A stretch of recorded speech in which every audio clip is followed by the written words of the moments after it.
All right, people. So here we have it. Apple Vision Pro.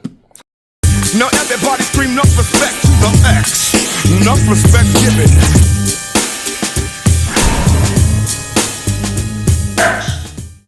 One of my brothers, he was kind enough to allow me to do a mock unboxing for you guys so we can get a feel for what is inside the box. I'm sure you guys have probably seen it from other tech tubers out there, but you guys know how I like to do. I don't like to go into these things without seeing exactly what is in store for us. So let's get into this. We have the box here. It's actually pretty big. I'm actually surprised at how big this actually is because the device itself is not that large. Here's the device itself. Here is the strap that we all see. The back strap, one that can stretch and conform to the back of your head. My brother has the more sensible strap on. He's a more sensible type of guy. The one that tries to balance the device for extended use. Makes perfect sense. Here's the shade. No, not too many people show you the shade that this thing comes with. The shade itself is a really nice, I don't know what kind of material this is. It can stretch to fit around it so you don't scratch your device when you put it on or off. You have your little loops here. I'm not sure, why would it even have the loop? I guess you could just grab the corner and pull off the lens shade. But note, most of these devices have a plastic shade. This one does not. Fabric shade, because Apple can do that. Then, like I said before, we have the back strap. He has a small size. When you do go to the store, when you first do the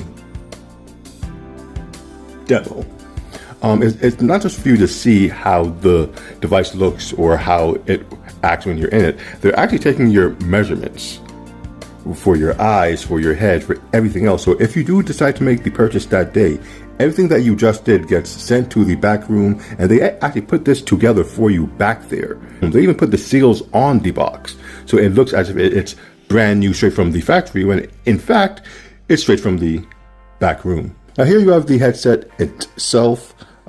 Just looking around it real quick, looking at the headset. Again, very futuristic ski goggles is what you get from this. All kinds of buttons and cameras all over the device, which is what allows it to track as well as it does. Starting from the front here, we have a camera here. We have two more here, and I think an additional one here. So just on this left side or right side, we have four cameras just in the corner. Then we have another 3 in the middle and another 4. All of this just so it can track its space and your arm and hand movements. Up top, surprisingly, no cameras up top, but we do have the only 2 buttons that it has. The crown, if you've seen any of the vids, this is how you get into your menu and also phase in and out of their augmented reality. And then we have this button. I'm not even sure what this button on this side does. Going around the device, on the bottom, 2 more cameras at the bottom here, and we have the vents for it to vent heat, because I'm sure that with all the processing this thing is doing, it's creating a lot of heat, and they don't want that on the user's face. On the side here, this is where you plug in the power. Note it's a unique power adapter only for this device. It locks in place and it's not going anywhere. Here's the left speaker and the right speaker. As you see, it shoots the sound down into your ears for the spatial audio.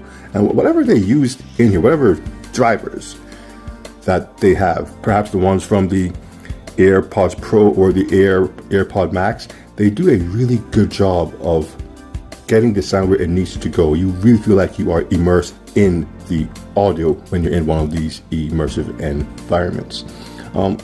Here you just have the, like I said, the smart strap, the one that you should have. This here is the light, I forgot what they call, like a light shield. Again, when you go into the store, when they put it on, they measure your eyes, they measure your face, and they select which is the best light shield for you to have. And then when you get your kit, the light shield is in there. You have a large and a small. I think my brother has the small one. Just based on the back strap? It also said small. So I guess they assume he has a very small head. And here is the device itself. Without all the extra fluff, you have your lenses here.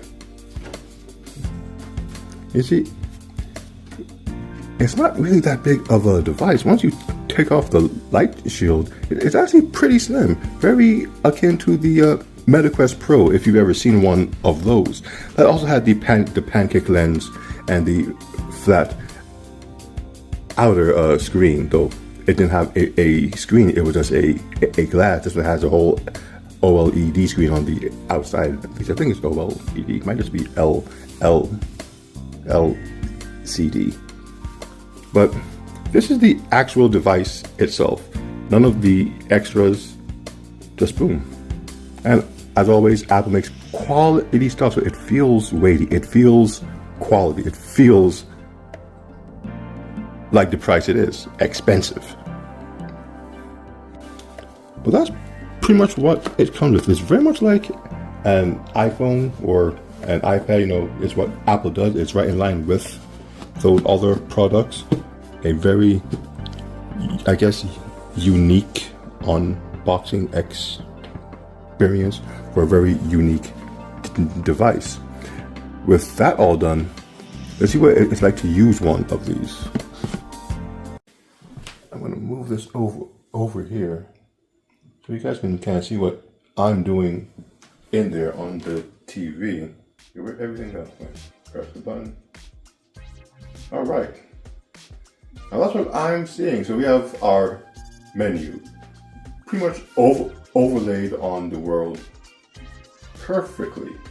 Now, as I said before, this thing has a type of super reality when you're in it. You can just see more crisp than they should, simply because it's not actuality you're seeing. It's this amazing 4K lens on each eye that just really makes what you see really, really crystal clear. And there's my brother right there. Howdy.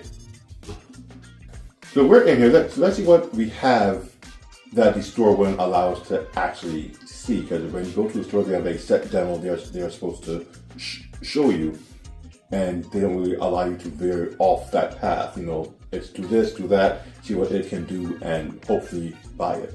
But I personally want to see this dinosaur and this butterfly that you see on all the commercials. And I've never actually seen myself. I haven't seen it either. Oh, really? Yeah. So where might that be, do you think? It's on the next page. Right. I do remember you said you could touch this thing now. Ah. Oh, and encounter a dinosaur. Okay. So we're going to press on that. Now, no, you don't have to actually put up your hand to press on anything. The cameras are tracking you pretty much this entire frontal area. Oh, an apple original appeared over your head. It's weird that it happened over there. Yeah. So to fix the placement, just hold the crown button. I do think it's because of the light. Oh, it says you're able to walk around in this thing. Oh, so okay. You might walk into your camera. Well, I can see it, so that's not. Creatures in this experience can see you and read you. Encounter dinosaurs. All right. Look how it made the shot. And I was gonna say, is it gonna touch the picture? It did. I thought it was gonna stop right in front of it. I guess it can't matter. Oh, there goes the butterfly. Where did it even come from? Hello, Mr. Butterfly. And you can tell that it's not particularly real, but it moves and looks real enough. And it's all because of that super reality I was talking about. It's just a bit too crisp. And I can't crush it in my hand, which that would have been cool. Oh wow. Well, there goes the movie. Yeah, no, It cut you in half. Are you okay? How close can I get? Oh, I see a little Leopard? Not a leopard, what is it? Is that a brontosaurus? Baby brachiosaurus?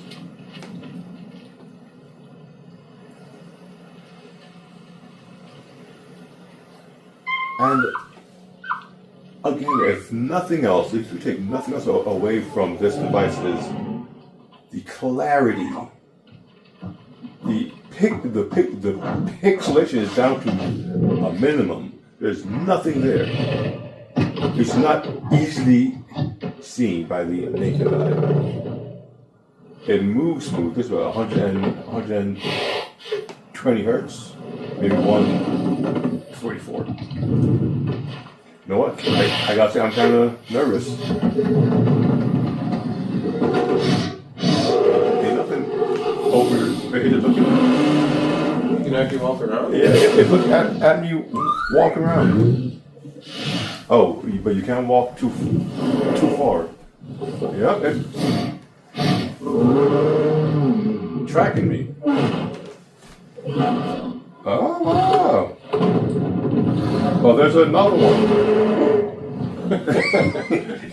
Quick move in there, move.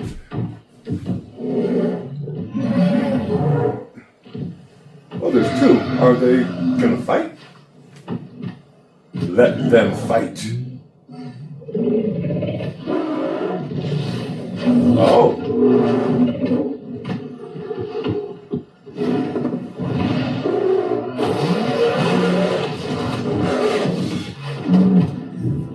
I didn't expect there to be that much of it.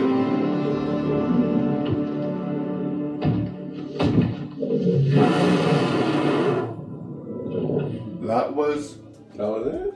I guess so. That was interesting. Okay, next one we want to try is the Disney Plus environments. Now, my issue with the environments, I know you press this, is twofold. Being that I am a Quest user, when I'm in, oh, this is nice. When I'm in an environment, I'm able to walk around that environment. Now, but like I was saying, my issue with these environments is twofold. A, as big and beautiful as this environment is, and it is nice in here. Very nice. It's massive. And I like the way this dude has tables for your popcorn. I cannot share this space with anyone else. If you're in a Quest headset, you can invite friends who have a Quest headset, and you can all share in the space. You'll see them up here, they'll sit down or stand up, however they are doing, and you can all share in the viewing experience. In this one, it's beautiful to look at, but it's only you. Well, what I wasn't expecting was this here. You grab the bar, and when you bring it closer to you, it angles itself so you can see it easier. And as you push it out, it gets as big as the area behind it. You can really make this one window the entire wall or mock wall leading to the other side of the house. That is impressive, and it takes no effort to do it. It just changes in size however you choose.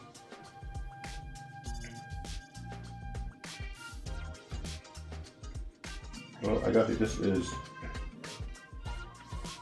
an exciting time to be alive. The tech that we got here is kind of nuts. Actually, the last thing we should check is Windows. Not only, how do I open like 1,000 windows? I mean, every app is like its own thing, So I have photos here. How do I press the crown to go back to the menu, then I can just open anything else? Mm-hmm. Okay, let's go to Apple Music.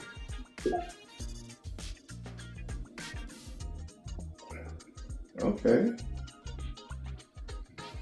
Now this is the one thing that the Quest cannot readily do. with the Quest, you can open multiple windows. That's not an issue. You can open up to 3 of them, as long as you're online.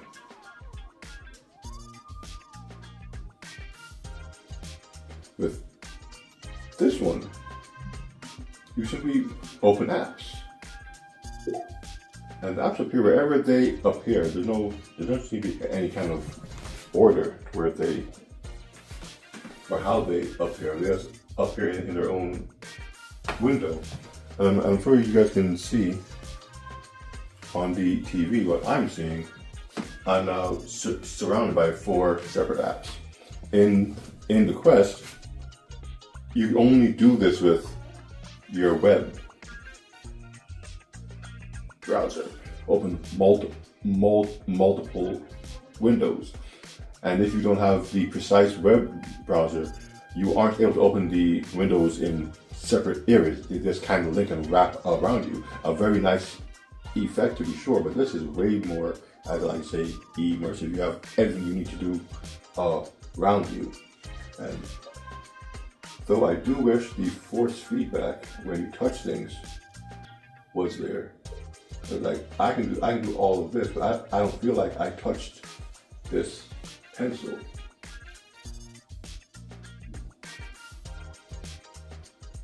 I'm not even sure why that went there, because I was right in here. But, you know, little things like that. So not to look for flaws, but I do need to compare these things because it's what where my interest lies. But I like it, man. This is cool. This is really nice. Let's do this now. You guys can see it all there. Let's go back to the virtual environment, and we're on Mars. We can't move. I think that's the sun or the Earth. No, that's the Earth, okay. That's the Earth. And that's the sun. And again, the photorealism of it all does attempt to draw you in. And again, if we could move, it really would have